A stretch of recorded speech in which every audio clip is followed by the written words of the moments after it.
Íslendingar eru í auknum mæli farnir að gera erfðaskrár og þeim sem láta eignir sínar að hluta eða öllu leyti renna til góðgerðarsamtaka hefur fjölgað með tilheyrandi ávinningi fyrir hin ýmsu góðu málefni. En hvað má maður ráðstafa miklum hluta eigna sína ef maður á maka eða börn og hvað verður eigum manns ef maður á hvorki maka né börn? Til að ræða þessi mál eru komin hingað til mín Elín Sigrún Jónsdóttir, lögmaður og Hans Steinar Bjarnason, upplýsingafulltrúi SOS Barnaþorpa. Elín, hvaða meginreglur gilda í þessu samhengi? Jú, til þess að svara þessari spurningu þá er spurningin það hver er fjölskyldugerð þín. Átt þú maka eða börn, eins og þú nefndir, þá skiptir það máli. Það eru svokallaðir skylduerfingjar. Maki og börn eru skylduerfingjar ef þú átt annaðhvort eða bæði. Þá máttu ráðstafa með erfðaskrá til almannaheillafélags eða til þess að auka hluta eins erfingjars umfram aðra, allt að 1/3 af þínum eignum. En ef þú átt hvorki maka né börn, þá máttu ráðstafa 100% þinna eigna. Þetta er þinn réttur samkvæmt erfðalögunum í dag. Hans, hafa margir látið, eða arfleitt SOS Barnaþorp að eigum sínum?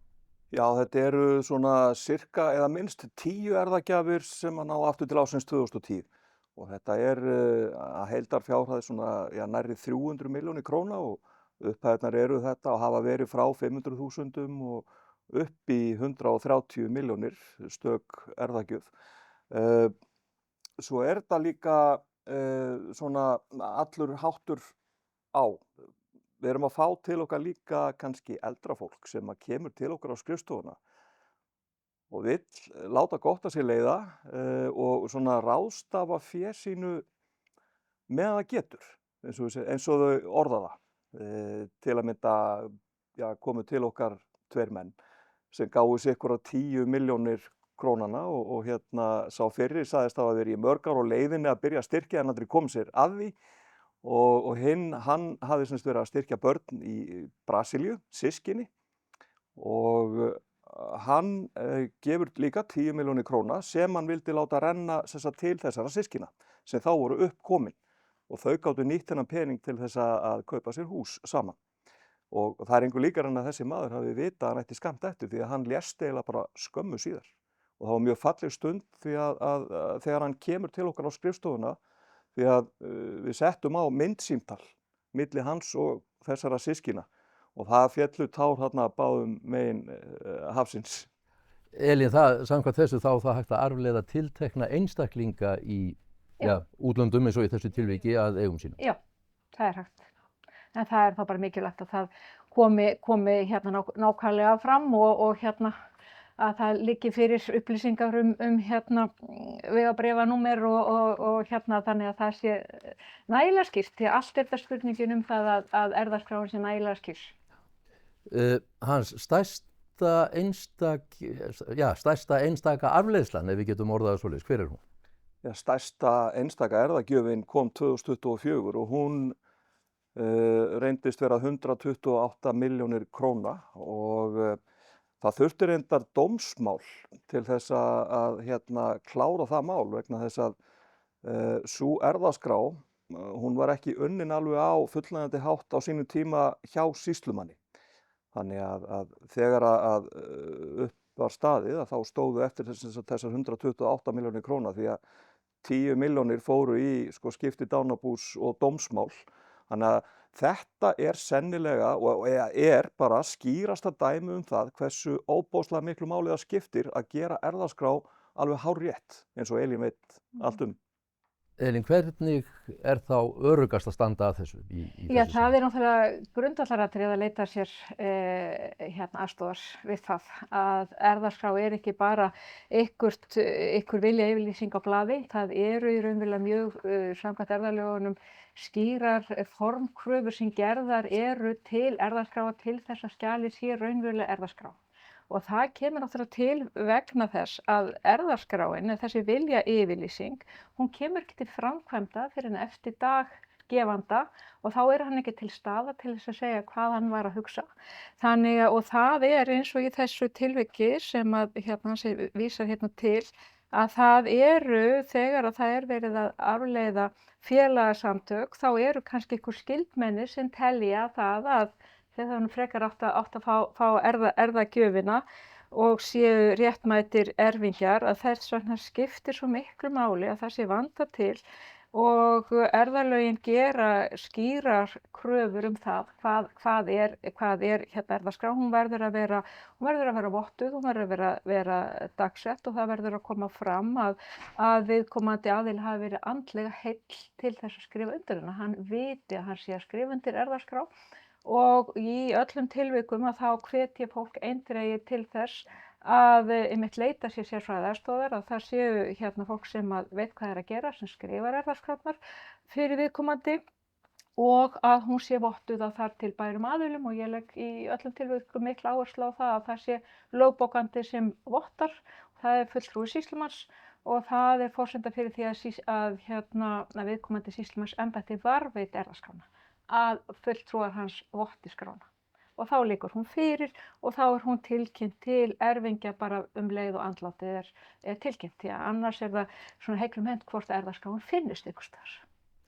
Hans, hvernig getur fólk gengið að því vísu að fjármunir þess, arfurinn, renni til þeirra hluta sem það upphaflega ætlaði? Hvernig tryggið þið það?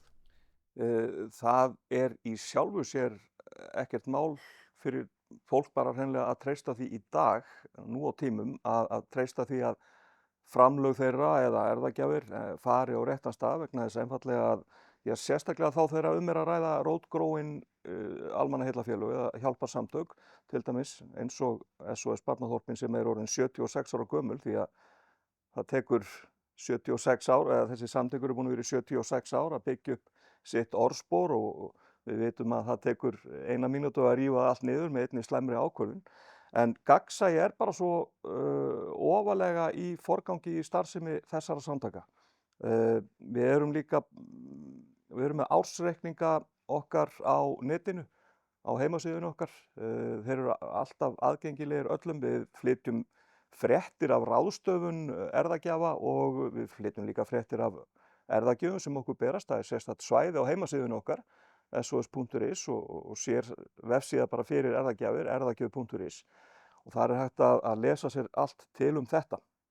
Elín, þú hefur reynslu af því sjálf að fylgja eftir, það er að segja ganga úr skugga að fjármunir af þessu tagi renni raunverulega til þeirra sem ætlað var. Já, það er nú gaman að segja frá því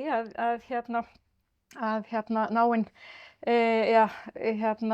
skyldmenni eiginmanns míns, kona hafði arfleitt hjálparsamtök sem að stunda starfsemi og byggja upp skóla í Afríku, hafði fyrir 20-30 árum gert arfleifsluskrá og þar sem hún var að arfleiða andvirði einbýlishús, glæsilegs einbýlishús og skömmu fyrir andlátið þá vildi hún tryggja það, gerði smávægilega breytingu á skránni þannig að hún vildi setja það inn að við hjónin færum á staðinn og tækjum út þessa starfsemi og tryggðum það að þessi upphæð myndi skila sér. Þannig að við fórum og vorum mánaðarskeið í Eþíópíu og Kenía og heimsóttum þá starfsemi sem hún var að styrkja.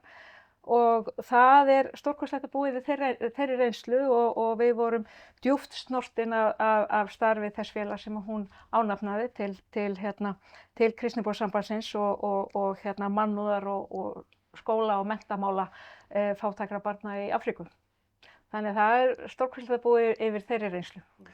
Ég kannski bæta aðeins við þetta sem ég sagði áðan að samtök sem eru með alþjóðlega eða hjálparsamtök sem vinna eftir alþjóðlegum stöðlum og fá alþjóðlegar vottanir þurfa náttúrulega undirgangast eftirlit, þannig að það er hægt að ganga að því vísu að framlög og söfnunarfé skili sér á réttan stað, þannig að það er ekki hlaupið að því að svindla neitt þar. Elín, skattaparturinn af þessu, erfðaskatturinn, gilda sömu lögmálum arfleiðslur af þessu tagi eins og til venjulegra góðgerðarmála, það er að segja, er þetta undanþegið skatti eða þarf að borga skatt af? Sko, það er almannaheillafélög þau eru undanþegin erfðafjárskatti. Það er þannig að allir þeir sem að fá arf, þeir eru skuldbundnir til þess að greiða 10% erfðafjárskatt en almannaheillafélög eru undanþegin þessu ákvæði. Og síðan er það líka þannig að í lögum að þeir aðilar í lifandi lífi, ef að fólk tekur ákvörðun það að greiða ákveðnar erfðagjafir eða fyrirframgreiddan arf eða í hvaða formi sem það er, þá er það frádráttarbært til, þá er það lækkun á tekjuskatti hjá einstaklingi 350.000 og 700.000 hjá hjónum. Takk fyrir þetta og takk bæði fyrir samtalið.